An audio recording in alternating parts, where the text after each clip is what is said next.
لیکن حقیقت میں بعض شیعہ لوگ ایسے ہیں جو کہ حضرت علی رضی اللہ عنہ کو نعوذ باللہ اتنا بڑا درجہ دیتے ہیں کہ خدائی کا درجہ اس کو دے دیتے ہیں، جو کہ سراسر ظلم اور زیادتی ہے، کیونکہ اللہ تعالیٰ ہی ہر چیز پر قادر ہے۔ ان اللہ علی کل شیء قدیر۔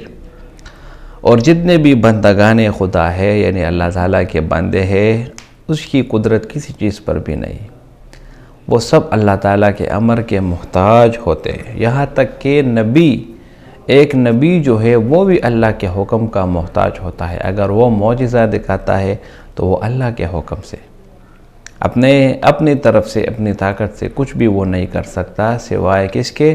اللہ کے حکم سے۔ جس طرح عیسیٰ علیہ السلام قرآن میں فرماتے ہیں انی اخلق لکم من الطین کہیئۃ الطیر باذنی فتنفخ فیہا فتکون طیرا باذن اللہ، اذن اللہ یعنی اللہ کے امر کے ساتھ۔ اسی طرح جب موسیٰ علیہ السلام اپنے عصا کو پھینکتے تھے یا سمندر میں پھینکنا اور اس میں پھر راستے بن جانا، تو یہ بھی اللہ کی طرف سے تھا، اللہ تعالیٰ کی طرف سے ہی مقرر کیا گیا تھا۔ تو بھائیو دوستو، اگر ایک نبی بھی اللہ کے حکم کے بغیر کچھ نہیں کر سکتا تو پھر آپ کیوں ایک عام صحابی کو خدائی کا درجہ دیتے ہو؟ تو یہی فرق ہے شیعہ اور سنی کے درمیان۔ اسی طرح اللہ تعالیٰ قرآن میں فرماتے ہیں کہ اللہ کی رسی کو مضبوطی سے پکڑ لو، وَاعْتَصِمُوا بِحَبْلِ اللَّهِ جَمِيعًا وَلَا تَفَرَّقُوا، اللہ کی رسی کو مضبوطی سے پکڑ لو اور جدا نہ ہو۔ تو اللہ کی رسی کو مضبوطی سے پکڑنا، اس کا مطلب بھی یہی ہے کہ اپنے آپ میں اختلاف نہ کرو۔ تو ہم مسلمان تب ہی کامیاب ہوں گے جب ہم ایک دوسرے کی جو ہے نا ایک اتفاق کریں گے، ایک دوسرے کے ساتھ اتفاق سے رہیں گے اور ایک دوسرے کے خلاف جنگ نہیں کریں گے، ایک دوسرے کے خلاف سازش وغیرہ نہیں کریں گے۔ تو بھائیو دوستو، اللہ تعالیٰ قرآن میں فرماتے ہیں ان الدین عند اللہ الاسلام، اللہ تعالیٰ کے نزدیک جو مذہب ہے وہ کیا ہے؟ وہ اسلام ہے، اور اسلام ہی ایسا مذہب ہے جو آپ کو یقیناً دنیا اور آخرت دونوں میں کامیابی دے گا، جو کہ دونوں میں آپ کو کامیابی اور کامرانی عطا کرے گا۔ اسلام کے علاوہ کوئی بھی مذہب آپ کو کامیابی اور کامرانی نہیں دے سکتا۔ تو ڈاکٹر ذاکر نائک نے بہت بہترین طریقے سے جواب دیا۔ امید کرتا ہوں ویڈیو آپ کو پسند آئی ہو۔ یہ اگر ویڈیو آپ کو پسند آئے اس چینل کو سبسکرائب کریں۔ بہت شکریہ۔